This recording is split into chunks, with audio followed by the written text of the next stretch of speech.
Thank you all for being here for this final session where we're going to try to explore roadmap forward. And Jim, let me start with you. So first of all, congratulations on putting together an amazing conference. Okay, thank you to the Common Sense team. This is a total team effort. I'm just the figurehead up here. Thank you to the Common Sense team that did all the work. Well, with the congratulations, though, I want to note that the test of this conference is not the amazing things that have been said and the great analyses that have been offered, but it's whether fewer kids are going to go to bed hungry, whether more kids get out of poverty, whether more kids get a better education, whether they have a better relationship with their social media. And so that is fundamentally the test of what has gone on, and that'll be measured down the road, not today. So my first question for you is simply, how do we translate what has been said here into actions, especially in an election year? And to what extent is there an opportunity? I'm a great believer in movements in terms of bringing about change, not just ad hoc, this and that. But to what extent is there an opportunity for a movement that puts kids on the ballot and actually does translate these great intentions that we all have in this room into actual real change?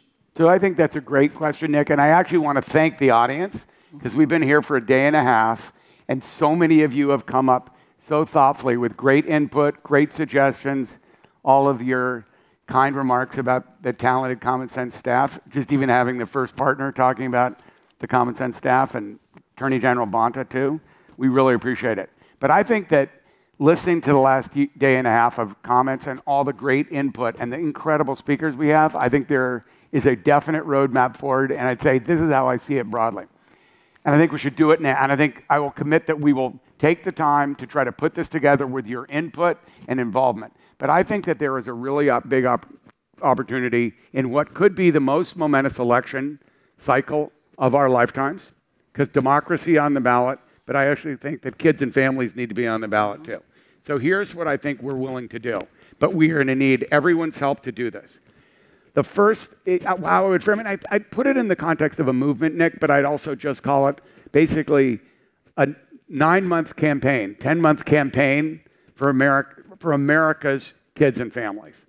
And I'd say there are going to need to be several elements of it. First, I think we need to do, and Angela could speak to this, she spoke to this beautifully yesterday, as did Vivek Murthy and a number of the other speakers, but I think that there needs to be a nonpartisan but very pointed public awareness campaign focused on why kids and families need to be the #1 priority in this country. And I think we need to frame that with some of the best advertising and messaging minds. We had Billy Shore and David Seamus and other people speaking here. And I think we need to frame it at a high level around, in a very positive way, that's what I heard, in an optimistic way, not the cynical way, not the divisive, polarizing way that so often is occurring now. And I think we can do that. Then second, I think youth voices have to be part of that overall broad message we do. #1. Second, it has got to be targeted from a distribution strategy. So David Seamus yesterday, who basically ran 4 years of the Obama message machine, very successfully, by the way, talks about the TikTok generation. Some of you in the audience are part of that. I don't think any of us are. But the point is, it's really 35 and under. And that's where people get their news and information and messaging, TikTok, YouTube, Instagram, Snapchat, you name it. So I think we need a targeted social media strategy that reaches young people. I'd say it's 30 to 35 and under. And I think that we then need to also designate which parts of the country are going to matter in this election. And again, in a nonpartisan way, put out a message about kids in the right narrative form. Same things, positive, optimistic, etc. Third, we can talk about this. We've heard 4 or 5 major issues over and over again throughout the last day and a half. Youth mental health, investment in early childhood, the child tax credit and lifting families out of poverty, social media tech and tech regulation that Attorney General Bonta and the panel just spoke about, and where California is leading the nation, but where the rest of the nation and England are following along, Peter. And last, I think investments in teachers and the K through 14 education system, not K through 12, K through 14. So I think that's the broad issue. And then I think we should think about a couple of other things. One, we'll do town halls around the country, particularly in places where these issues matter the most. And again, same nonpartisan but optimistic, positive messages. I think we should really focus on a youth voter registration drive that would be part of this. And part of the reason that young people need to register is so they can vote for people who care about young people and families. And then finally, you know, Jeff Canada, when he accepted the Marion Wright Edelman Award yesterday, said, remember when Marion had the 300,000 person march, Angela? Well, I think we ought to think about whether or not we have the capacity to put together a bigger march than that at some point this fall, either over the summer or the fall. Maybe 1 million young persons march. Even in the education panel, they talked about, I'm serious, this is absolutely doable. And in the education panel, they were talking about marching on the capitals in the states about this. So I think that's doable. So I think it's a message campaign, specific achievable issues, and then mobilizing young people and all of us to get out there and make the change that we deserve. That, to me, is a framework that's doable, and some of the philanthropists in the audience need to help fund this, because with a little bit of money, we can do a tremendous amount of good for kids. That's my overall strategy.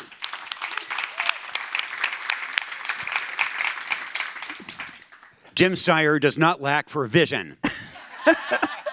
Let me drill down in each of these areas you outlined, and maybe starting with the messaging element. So some of the things that I heard in the last few days, Angela, and you were really helpful in outlining kind of messaging yourself, but some of the things that I heard were that we need to pick our fights, that you need to pick issues that are big enough to matter, but also small enough to win on. I think we heard that we have to think not only about federal issues, because Washington may be paralyzed, but also about what can be achieved at the state and local level. And, you know, for example, whatever happens with a refundable child tax credit in Washington, Flint, Michigan, this year in January, it began a child allowance at the municipal level, and another thing that I think we heard in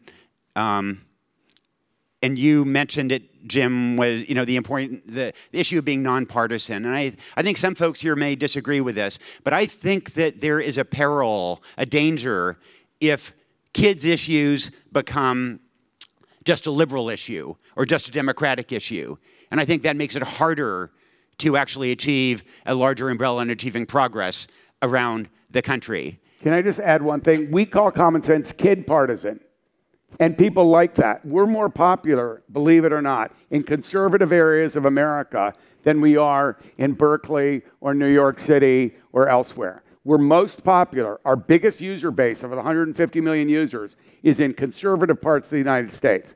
So I absolutely agree you can be kid partisan without getting caught in the polarizing political divide that we currently live in.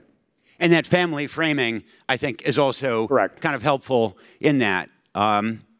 And at the end of the day, I think we also need to acknowledge the humility that, you know, we all make mistakes, and some of the mistakes on the liberal side included school closures that went on too long and that took a toll on kids. So, you know, I think the importance of that nonpartisan framing is really important. But Angela, you have thought more about this more deeply and more successfully than just about anybody. So, you know, what did you hear, or what do you think in terms of how we message people to actually achieve an impact? I'll accept that I've thought deeply about it, but I'm not going to say successfully. And the problem is because what I do think, and I love your vision, Jim, that we have to talk about children and families. And you're absolutely right, Nick, that it is not owned by people who are liberal. Everybody across the country thinks about children and families.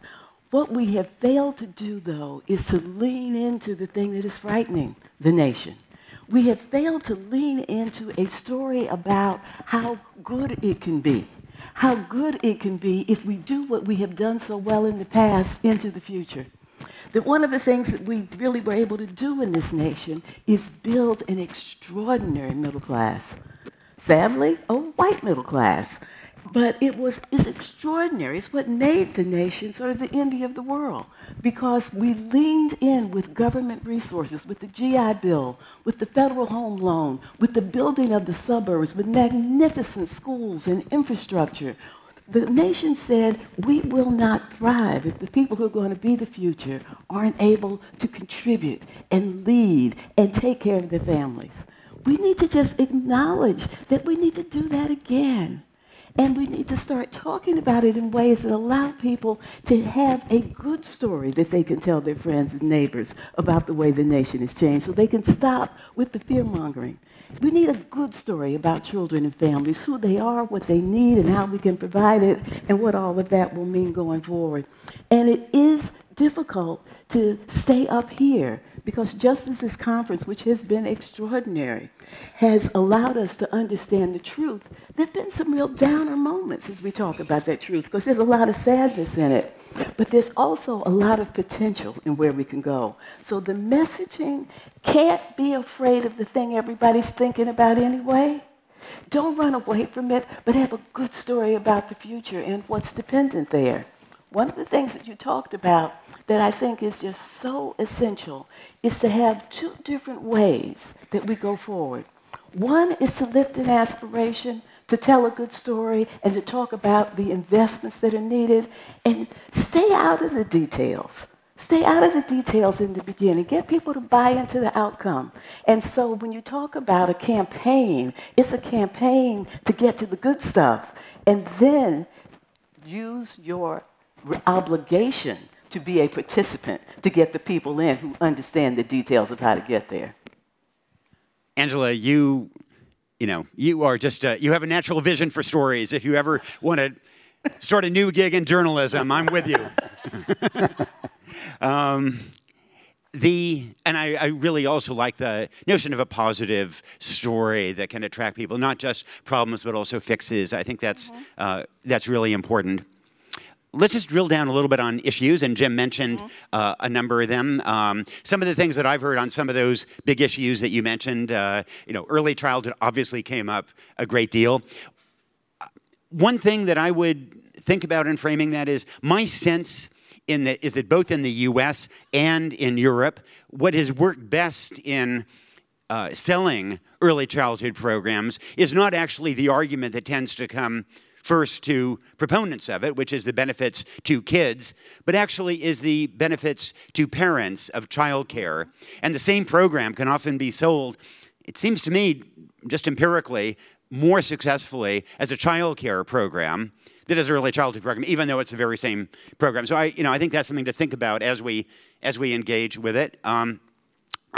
In terms of regulating technology, I think that I think that's an issue. That is low-hanging fruit. Totally. And tomorrow with the hearings, there will be more evidence for the importance of that, I think. I also think it's important that we, and there's been discussion about this, that we tackle, we always think of Facebook, and it's so much more than that. And it's TikTok and the algorithms that we still don't fully understand. And I'd also say that some of the new apps that, there are apps that are spreading in middle schools that allow kids to upload a clothed picture of a classmate, and it generates an AI image of her naked. And, if you think that 14-year-old girls are upset about Instagram, just imagine what happens when those apps become more widespread, and the mental distress that they cause, and the challenges we have in understanding how to regulate those kinds of apps. So I think there's a lot of work to be done also in these sort of emerging elements of AI, et cetera. And Michael Bennett's point, I thought yesterday, about maybe we need some new architecture for regulating technology, that a lot of our government architecture is looking backward. Maybe we need a forward-looking one, I think, is something to go forward in this. And obviously K through 12 education. When I've talked about how in more than a quarter of the kids on my old school bus in rural Oregon are now dead from drugs, alcohol, and suicide. They suffered immensely. They also inflicted great suffering. And we as taxpayers spent a vast amount of money incarcerating them. It would have been far more humane to them and to the community if we had spent those sums on the things you talked about, from early childhood education to making sure that they graduated from high school. Then you mentioned K through 14, not just K through 12, giving them access to community college, to some kind of career or technical training after that. In retrospect, that would have made such a difference in those lives. So those, you know, I so much agree with those issue points you made. Can I pick up a couple of things I'd say? Number one, and obviously I'm sure many of you think of the tech regulation as common sense as bread and butter.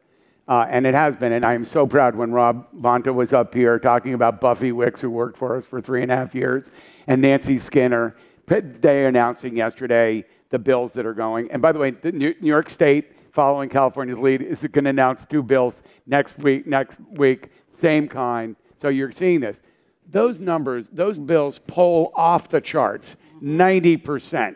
Doesn't matter what your political viewpoint is, 90% of the public agrees with us on those issues. The same thing, there's a reason we called this, by the way, the Summit on America's Kids and Families. I mean, Angela, we've been doing this for a long time. Right. We're not as old as Nick, obviously. but we've been doing this for a long time. And we use the word family intentionally. And we talked to Kristen Solis-Anderson, the most popular and successful Republican pollster who did the work with Celinda for this conference. The family message is really important. So your point about child care and why it's so important, not just for the kids and their development, but for the parents' sanity and their ability to have 2-parent working families. So important. There's such a cross-section here. And ironically, in this fear-based, polarized, ugly political environment that we're in right now, with very unpopular choices, by the way, among young people. Very unpopular choices, include both President Biden and the presumptive Republican nominee who shall not be named. I will say, there is a moment now to go with a positive, family-oriented message that may not appeal to the extremes on one side or the other, but that goes down the center in a way that really is meaningful. And that's the thing about the polling was so interesting is we've been doing this for a long time. Angela actually shared office space with me when I started Children Now, when she was running the Urban Strategies Council. You shared with me. Oh, yes, you were my landlord. She was, by the way, she was a very tough landlord every month. You know, where's that check done? Anyway, not. I never forget, 678 13th Street. No, I know that address, 2nd floor. Anyway, but there is a moment now, Angela. People did not believe in it then. California, Rob, was leading the nation in those days, and Jen Siebel-Newsom just talked about that too.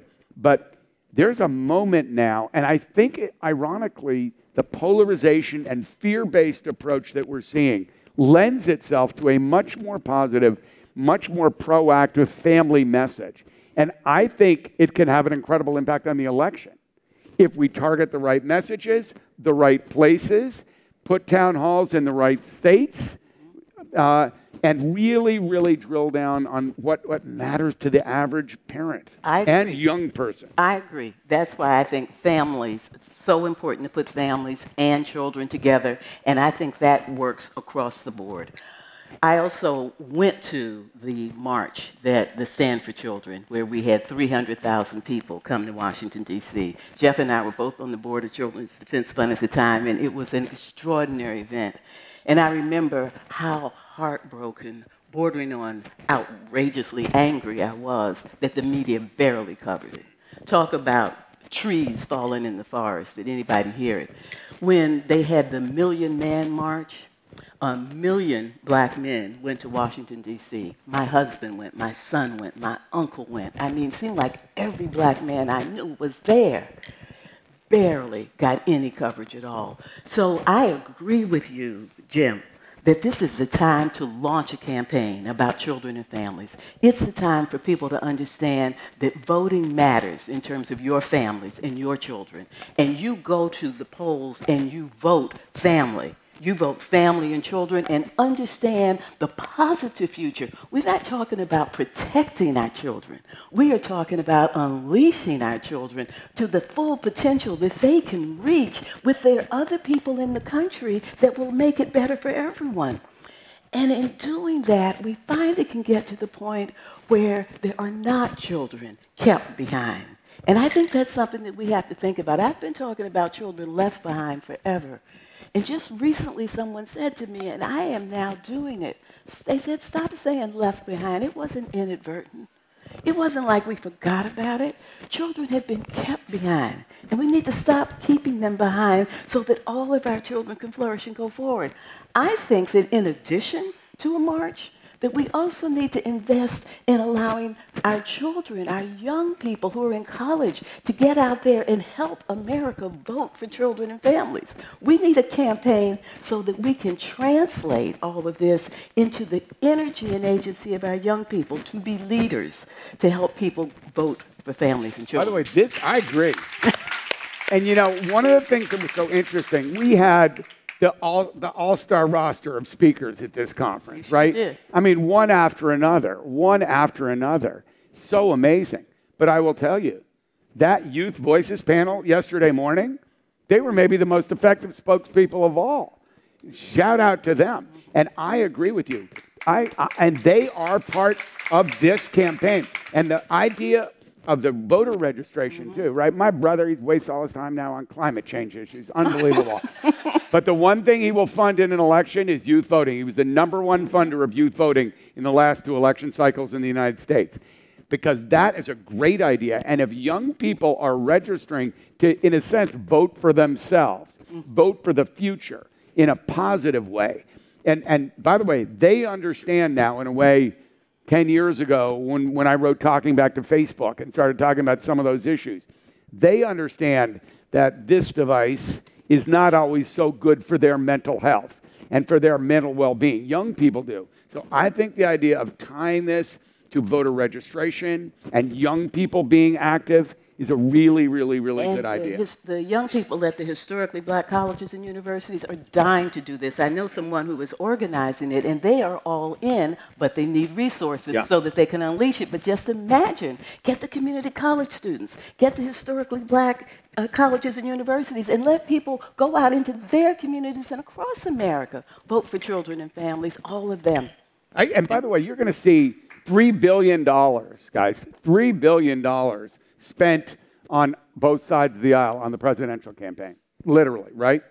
You're telling me we couldn't put together $25 or $50 million to run a really smart awareness campaign about children and families that will exist in parallel to the political debate, but that actually will frame a positive vision for young people, something that they can put forward. And they're the best spokesperson. You watched it here. They're the best spokespeople for their own self-interest. So this was an incredible, energizing event for me, just because of who's here and how amazing you all have been, but also the idea that we really have a chance to, and in the most important election year of my, I will not say the number of years, lifetime. I would also just make the point that a voter registration drive and a children's march, it's not necessarily an either-or proposition. No. Indeed, that march can be an opportunity to celebrate the importance of voting and activism and engagement on these kinds of issues. I also just want to make one point as a journalist in the room. Angela, you made the point that some of these things just aren't covered and that they fall through. And that is more broadly true, not just of that march, but it's broadly true of many of these issues that we talk about. And so I would just encourage you to, hold our feet to the fire, us journalists, to make sure that we do cover some of these kinds of children's issues, because ultimately the best metric of where our society is going to be in 25 or 50 years is going to be how we address some of these issues that have been the topic of this conference. And, there are also some issues that have been kind of invisible even here. And I think, for example, about foster care. You can't address the crisis for children in this country unless we think about the incredibly dysfunctional system we have of foster care in America. And so I hope that you will hold our feet collectively to the fire. And when we don't put issues adequately on the agenda, then you can help try to put those issues on the agenda with your letters to the editor, with your social media posts, with your book clubs, whatever it may be. But Nick, let me make a point. I actually agree with you, and I agree that our traditional mainstream media needs to be held to account in the next 9 months for the way they cover this campaign and the way they frame the issues. And I agree they frequently fail to cover children and families or the march that you participated in. But I will tell you something, and David Seamus really knows this, and so do some of the other political polling folks that we work with, which is, that's why I made the point at the beginning. Under 35, people are not watching ABC, NBC, and CBS. They may be reading the New York Times, maybe, but they're reading it online or listening to the Daily. They're following my TikToks. They're watching your TikToks. They are. They're getting their news from TikTok, YouTube, and let me tell you why that's good. Because those guys, in many cases, have done such damage. This was the exact discussion that Rob Bonta and that panel just had about keeping kids safe online. So that gives us leverage over them who are afraid of being regulated. Thank you very much for leading on that, Rob. They're under real pressure from us at Common Sense Media, from Peter, the work we do with you guys over in the UK. So we have leverage over them to say, how do you use those platforms to promote positive stuff for kids? They're desperate for good stories about TikTok, YouTube, and the ever-present Facebook, Instagram. I'll just leave it at that. But my point is, we can use those channels to reach young people for all of these messages. And they need to, and I believe we can get them to deliver in terms of messages and distribution. I believe it too, especially if young people are the spokespeople. Yep. Young people know how to talk about this, and they are so much more comfortable with our future than we are, those of us who are older collectively. Young people understand the diversity that is so important. It's how they live, it's their culture, it's how they dress. We need to get young people talking about what they need to be able to lean in to realize their full potential. This is a campaign for children and families. This is a vote for children and families. And everybody needs to know that when we say all, that is not to exclude anyone. It is to dig down on who's been kept behind and how do we make sure that we lead with their interests as we make sure we get to the all.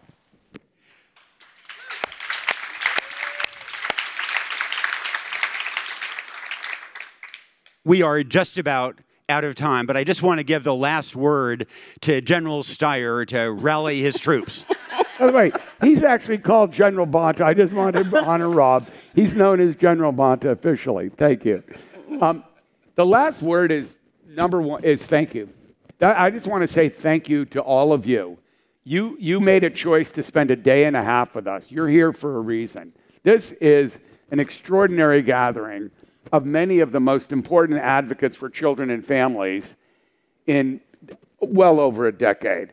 And also of extraordinary young people who are here, and people from all across the country and even from across the seas who really care about this priority. So the first thing I want to say is thank you, and that we are humbled and honored that you came and spent this time with us on this topic that we care so much about, and as Vivek Murthy said yesterday, is the heart and soul of our country. So thank you so much for being part of this, and we cannot thank you enough. Now, we spent a day and a half together, but it has not stopped. So what I will tell you is this. We will follow up with everybody who came within the next few days with both a summary of what we heard and listened to and learned, and somewhat of a roadmap for where we can go.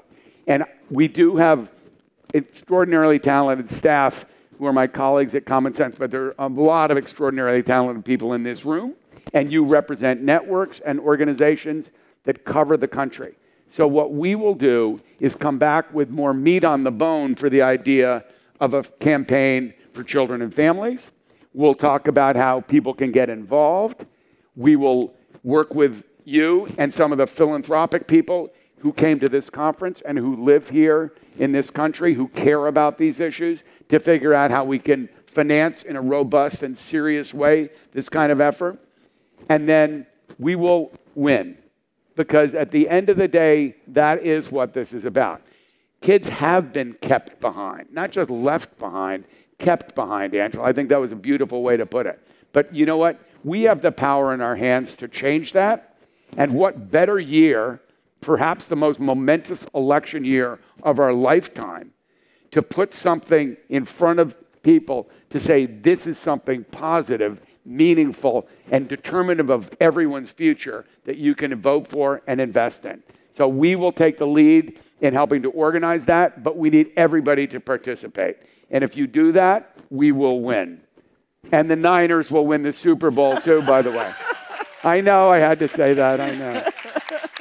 But just thank you, and thank you to Nick and Angela and everybody who came for being such good friends and colleagues and partners in this effort. We are just beginning this. We will follow up with you. And I don't even know the details, but I know there's lunch coming up after this. So bless you and thank you to everybody. Thank you.